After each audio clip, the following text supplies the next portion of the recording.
Fala galera, sejam muito bem-vindos a mais um vídeo do canal. No vídeo de hoje a gente vai falar a respeito de um negócio que rola na internet chamado registro de nomes estelares. Do que eu estou falando? Eu estou falando de vários serviços na internet que prometem, mediante um pagamento de uma taxa, batizar uma estrela no céu, que você pode escolher conforme a constelação, região do céu, brilho, sistema estelar e assim por diante. E na internet muita gente tem dúvida a respeito do que exatamente pagar para batizar ou para ter uma estrela significa. Um exemplo aqui foi publicado pela Choquei, um casal que eu não tenho a mínima ideia de quem seja, teve uma filha e ganhou uma estrela que foi batizada e vem um certificado, conforme mostra nesse vídeo aqui, indicando as coordenadas. E é dito aqui, a Lua, eu imagino que seja o nome da filha, ganhou uma estrela real, uma estrela no céu. E uma pessoa aqui comentou, inclusive, não compraram uma estrela, mas eles compraram o direito de batizar uma estrela que antes era um nome só de caracteres numéricos. Agora tem um nome e se sair uma descoberta dessa estrela nos artigos, vai estar escrito o nome dado.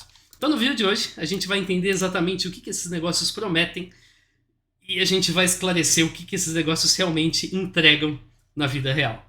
Vamos lá, quais são as empresas que oferecem esse serviço? A gente pode pesquisar aqui no Google por Star Registration, conforme você vai ver, e a gente tem aqui uma série de serviços que oferecem esse tipo de coisa. Eu selecionei alguns deles, mais especificamente 6, e a gente vai estudar a partir deles. Devem ter outros da internet, provavelmente, mas a gente vai fazer uma amostra a partir desses 6. O primeiro deles é starregistration.net, você pode comprar aqui.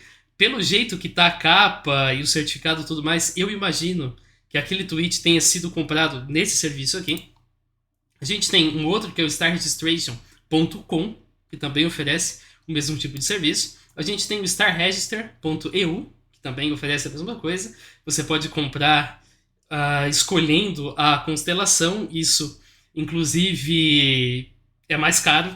E você pode comprar também uma estrela binária, que é mais caro ainda. A gente tem o Online Star Register, que você pode mais uma vez comprar uma estrela a partir de $29. A gente tem o Star Name Registry, que você, como já deve imaginar, também consegue fazer a mesma coisa, inclusive comprar uma versão digital por 12 euros. Nesse vídeo você vai ver que a gente consegue fazer uma versão digital de graça, você vai entender mais adiante como que isso é feito. Mas está aqui, você pode comprar, pagar 12 euros para ter um certificado digital. E a gente tem o Global Star Registry, que também oferece uma possibilidade de compra digital por $29, conforme está descrito aqui. Na maioria dos serviços, como a gente vê na figura do primeiro deles, você compra e você, além de receber esse certificado de que a estrela agora tem o nome que você escolheu, você também recebe uma série de outras coisas, como uma moldura, uma caixinha, um envelope para você colocar, um papel mais bonitinho e um mapa estelar, conforme está descrito aqui. Então, aqui a gente tem um exemplo desse. Esses aqui são exemplos comerciais, não são certificados reais, mas aqui no Twitter a gente tem uma pessoa que comprou um desses. Então, tá aqui. Ela batizou uma estrela nessas coordenadas aqui de Alban Knox, conforme está nessa imagem, como um presente de aniversário. Bom, acho que você deve estar se perguntando, né? Qual valor científico tem exatamente você comprar uma estrela pela internet? Em primeiro lugar, eu acho que isso é senso comum, eu nem precisava falar, é óbvio, mas eu vou falar mesmo assim. A gente tem uma coisinha chamada Tratado Espacial Internacional, que diz que todo o corpo celeste é livre para exploração, que não pode ter a posse clamada por nenhum país, muito menos por um indivíduo ou por uma empresa. Então, comprar uma estrela nesses serviços não concede direitos de propriedade sobre o sistema estelar. O sistema estelar existe fisicamente, ele está a um certo número de anos-luz da Terra. Tem gente que fala, você vai comprar a estrela nem existe mais. Não é bem assim. Algumas estrelas, de fato, já morreram, a gente só vê a luz delas até aqui, mas outras não. Outras existem, estão lá ainda, e a gente vê a luz delas, mas elas estão a certo número de anos-luz da Terra. O sistema físico está lá, mas você não tem direito nenhum sobre ele. Acho que isso é óbvio. Mas e o direito de nomeação? Muitas pessoas, conforme mostrei lá na introdução, acreditam que comprar uma estrela te concede o direito de batizar essa estrela e fazer com que o nome que você deu seja usado pela comunidade científica ao se referir a essa estrela. A gente tem o hábito de batizar estrelas desde a antiguidade clássica por meio de catálogos de estrela. A gente tem um cara chamado Hiparco, que lá em 2 a.C. fez um catálogo com cerca de 850 estrelas. A gente tem o Johann Bayer, que em 1603 catalogou o dobro disso. A gente tem um catálogo de 1930 que catalogou todas as estrelas visíveis a olho nu.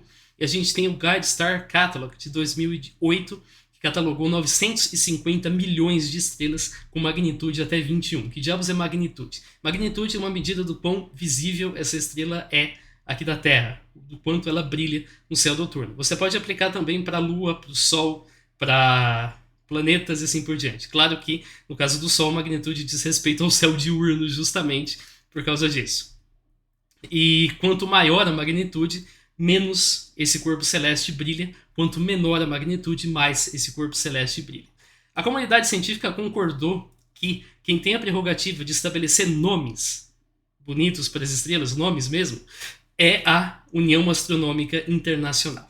Após a atribuição dessa tarefa, a União Astronômica Internacional tem procurado oficializar nomes. Nomes são palavras mesmos que a gente usa para se referir à estrela de forma coloquial. E também designações. Designações é o que os catálogos usam para se referir às estrelas. É uma cadeia alfanumérica que é usada para se referir à estrela de forma técnica. Então, se você vai trabalhar com alguma estrela num artigo científico, você fala a estrela de acordo com o catálogo de Parco com tal designação. A estrela de acordo com o Guide Star Catalog 2 de 2008 com tal designação. E assim por diante. Apenas uma pequena parcela das estrelas que possuem designação possuem também nomes, como você pode ver aqui na página da União Astronômica Internacional. Aqui tem um breve texto, e aí a gente tem aqui a designação. Aqui HD, VASP, HD, tudo isso aqui corresponde a um catálogo em particular. Por exemplo, HD corresponde a Henry Draper, conforme você acabou de ver. A gente pode fazer a mesma pesquisa para VASP, para ver do que se trata, e VASP corresponde ao Wide Angle Search for Planets, conforme está descrito aqui. Então aqui a gente tem a designação, propriamente dita, e aqui a gente tem os nomes que foram escolhidos pela União Astronômica Internacional. Alásia, Amadioha, Anadolu e assim por diante. Vai longe aqui o nome de estrelas, mas claro, isso não chega nem perto dos mais de 1 bilhão de estrelas que existem no céu, visíveis e invisíveis ao olho nu. Esses nomes são atribuídos por grupos de trabalho que têm astrônomos e historiadores da astronomia que utilizam vários critérios. Nenhum desses critérios, porém, inclui os nomes que as pessoas compram em serviços de batismo de estrela. Tá? Você não tem nenhum nome aqui que foi escolhido porque alguém comprou um nome de batismo de estrela na internet e nenhuma organização usa como catálogo a database do serviço que coloca estrelas na internet. Você não tem aqui a starregistration.com e aí você tem um nome qualquer. Não, isso simplesmente não acontece. Os catálogos de estrelas são catálogos científicos. Por exemplo, o Henry Draper, que eu acabei de mostrar para vocês aqui. Em outras palavras, quando você compra um nome num serviço do tipo, você jamais está comprando o direito de nomear uma estrela que seja reconhecido pela União Astronômica Internacional. Portanto, o nome que você escolheu jamais vai ser usado pela comunidade científica para se referir ao corpo celeste que possui esse nome. Então, o que realmente acontece quando você compra uma estrela? Quando você compra uma estrela, entre aspas, né, desses serviços, a gente espera que a empresa vai produzir uma entrada na base de dados interna, na database, informando que aquela estrela em particular tem um certo nome e outras pessoas não podem mais obtê-lo.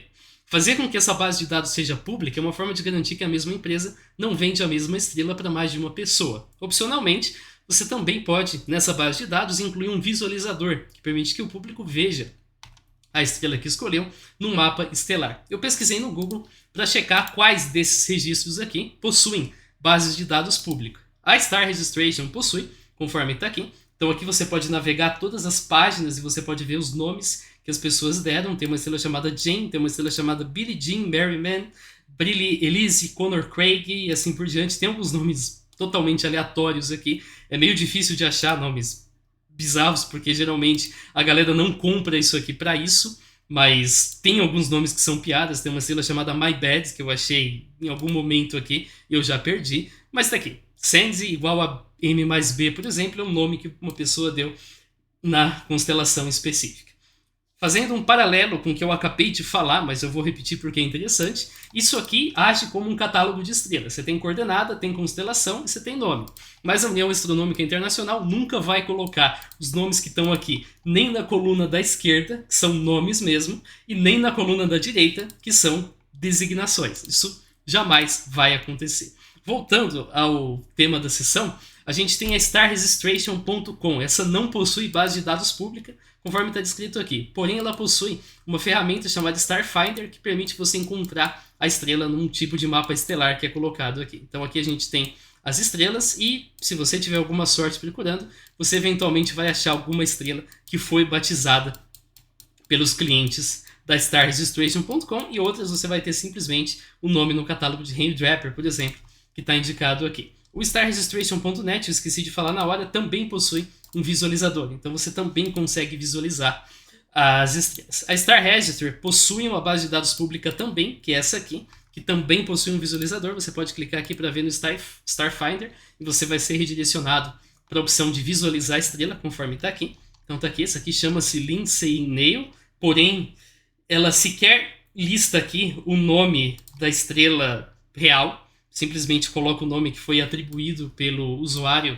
do sistema. Esse número aqui é um número interno e não um número externo reconhecido. Então, se você quiser descobrir qual estrela é essa de verdade, você vai ter que jogar essas coordenadas em um programa de astronomia sério para daí você encontrar o nome real dela. A gente tem também a Online Star Register, que possui uma base de dados pública com visualizador, conforme está aqui. A gente tem a Star Register, que possui uma base de dados pública com visualizador. Você pode encontrar aqui no mapa estelar um indicativo de onde está exatamente a sua estrela. E a gente tem a Global Star Registry, que tem, teoricamente, uma base de dados pública, mas ela não funciona. Fica eternamente carregando o mapa estelar. Eu tentei fazer em outro navegador para ver se era coisa do Brave, que o Brave tem aquelas proteções, que é uma coisa bem fresca, que quer dizer, é extremamente útil, mas é bem fresca em relação ao que ela permite ou não. Mas nesse caso aqui, não. Pode desativar a proteção, que ele vai continuar dando erro.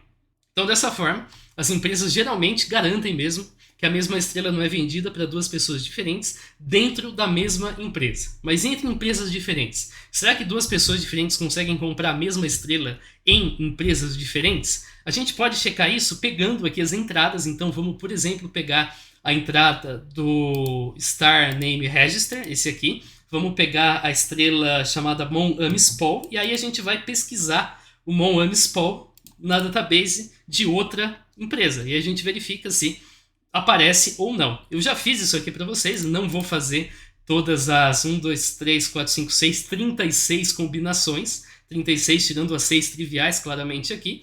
Então já está pronto, já fiz isso antes de gravar. Basicamente a moral da história aqui é: existe uma conexão entre a Star Register e a starregistration.net. Essa conexão é de duas vias, conforme mostra aqui, mas de resto, tirando as duas que não possuem base de dados pública, portanto a gente não tem como saber, nenhuma das demais possuem relação. Moral da história: se eu quiser comprar a mesma estrela na Online Star Register e na Star Name Register, eu posso.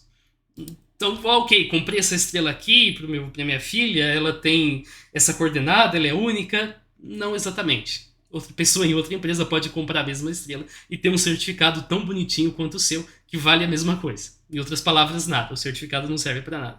Esse monte de sim aqui. Esse monte de sim é a resposta trivial. Será que a estrela da X está na X? Sim, ela está. Porque cada empresa mantém a sua própria base de dados, então isso é óbvio.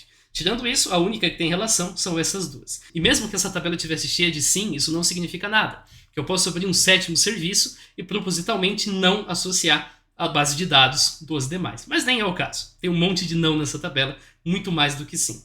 Em outras palavras, perfeitamente possível que a mesma estrela tenha sido vendida para mais de uma pessoa por diferentes empresas. E a qualquer momento pode surgir novas empresas que façam isso. Agora, os serviços que a gente verificou até aqui permitem que, por uma taxa, você associe um nome arbitrário a uma estrela numa base de dados privada. Qualquer pessoa pode produzir um serviço equivalente, porque todas as entidades de batismo de estrela têm a mesma influência da nomenclatura científica. Nenhuma. Eu utilizei Python em imagens geradas por inteligência artificial, porque eu achei melhor produzir desse jeito, simplesmente de uma forma muito simples e barata, de você conseguir ali uma imagem que...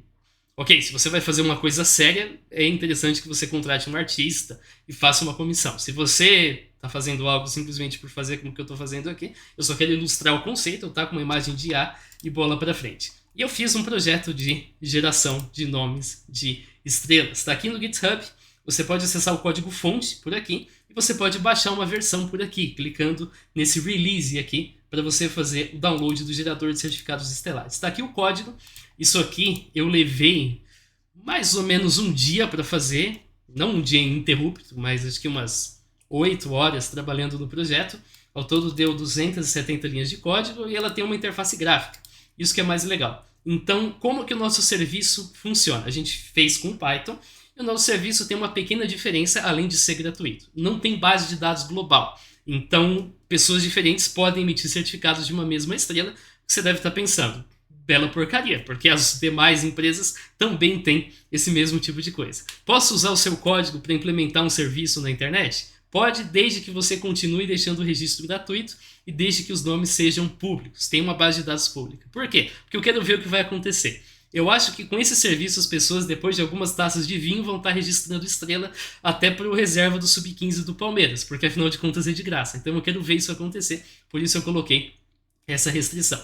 Nosso sistema usa a base de dados Tycho 2, que você pode encontrar aqui no Kaggle, tem 2,5 milhões de estrelas, mas fica tranquilo que eu já reduzi essa base de dados para 7 mil estrelas, quase 8 mil na verdade, conforme está aqui. Então aqui a gente tem o nosso gerador que você baixa, aí você extrai ele para um local aqui da área de trabalho, ok, ele apareceu, você acessa, e aí aqui você tem algumas imagens, você vai entender daqui a pouquinho o que elas são, a base de dados de estrela, que é um arquivo em CSV. Perceba que aqui a gente tem a designação oficial da estrela, de acordo com esse catálogo. E aqui a gente tem outras informações, que é basicamente o D e o RA, que são as coordenadas de ascensão direta e declinação. Aqui a gente tem a magnitude azul, magnitude visual, uma constelação e um cálculo de cor que eu fiz subtraindo um do outro. A magnitude azul da magnitude visual. É o índice chamado B-V. Esse é um índice bastante utilizado na astronomia. Deixa eu não salvar as alterações e vamos iniciar o name a star. Dedos cruzados agora porque eu fiz isso em outro computador e aí eu exportei para cá. Beleza, está funcionando. Como que isso funciona? Vamos colocar um nome, por exemplo, sapo. Vamos escolher a cor. É uma cor aproximada, tá? O Stellarium nem sempre vai manter, mas para escolher a cor eu utilizei essa tabela que você encontra aqui, que você tem um diagrama de índice BV com base nas cores, então vai do ciano até o vermelho, são as opções que você tem para escolher aqui. Visibilidade, eu usei essa tabela, se você quer ver sua estrela na cidade, num bairro da cidade, ou na zona rural, então você escolhe aqui. Então vamos colocar, por exemplo, o amarelo, vamos colocar num ambiente suburbano e vamos escolher a constelação de Capricórnio. Desse jeito aqui. Se você quiser, você pode marcar para ser sempre visível numa latitude específica. Combinar todos esses filtros geralmente dá errado, porque ele não vai achar nenhuma estrela que é visível o tempo todo naquela latitude, porque você colocou muita restrição. Mas a gente vai fazer as duas coisas. Aí você clica em gerar, e agora vai demorar um pouquinho, mas ele vai produzir um certificado. Olha só, aquele mesmo certificado que os caras pagam $29, isso dá 30 vezes 5, R$150, você pode conseguir de graça com esse programa. Então ele gera aqui certificado estelar, uma imagem de um sol e tal. Certificamos que a estrela situada nessas coordenadas foi batizada Sapo. Pronto, tá feito. Isso aqui tem exatamente o mesmo valor que qualquer certificado que você emitir na internet. Quer imprimir, quer emoldurar, faz o que você quiser com esse certificado aqui. Vamos fazer um último teste, que é colocar uma latitude específica, por exemplo a minha, menos 23. Aí vamos colocar qualquer constelação. Isso é suficiente. Gerar. Ele vai então escolher uma estrela aleatória que seja sempre visível na minha posição. Gerou. Constelação Pavo, conforme está escrito aqui. Essas são as coordenadas. Fazer uma última geração. Vamos colocar uma estrela ciano, ok? Que seja visível no meio urbano, na constelação de Cassiopeia. Vamos tirar a latitude, vamos gerar. Ele vai produzir um último, eu prometo que esse é o último certificado, apesar de que eu estou bem orgulhoso do que eu fiz. E agora eu vou mostrar para você como ver a estrela que você gerou. Para isso você vai instalar um programa chamado Stellarium. Esse aqui é o Stellarium, você faz o download para Windows 64 bits, provavelmente. Se você usa outra plataforma, você faz download para outra plataforma. E aí você abre aqui o Stellarium. Aqui está o Stellarium, aqui está o céu na minha posição.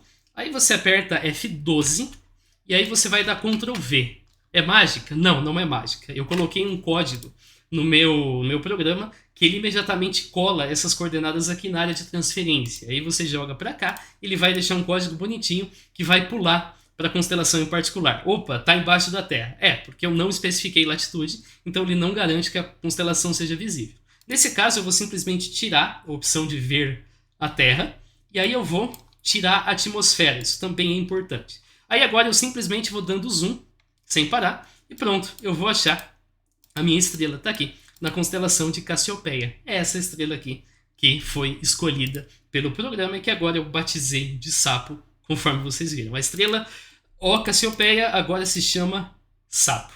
É claro que o meu nome não vale nada, os nomes que valem são esses catálogos aqui, que são catálogos notáveis. E por acaso é uma estrela binária, conforme está descrito aqui. Por que é importante desativar a atmosfera? Porque a atmosfera desloca a posição das estrelas em um grau até considerável. Se você pegar uma estrela aqui em cima e você colocar com e sem atmosfera, não vai ter tanta mudança, olha só. Não mudou muito. Mas se você colocar uma estrela aqui embaixo e colocar a posição e aí desativar a atmosfera, ela muda bastante de lugar. Então, sem isso aqui, você vai chegar no lugar errado quando você fizer aquela pesquisa de posição, se a estrela estiver próxima do horizonte. É o mesmo rolê que eu falei para vocês no vídeo a respeito do Sol. Quando está próximo do horizonte, você tem mais camadas de ar entre a sua posição e a posição da estrela.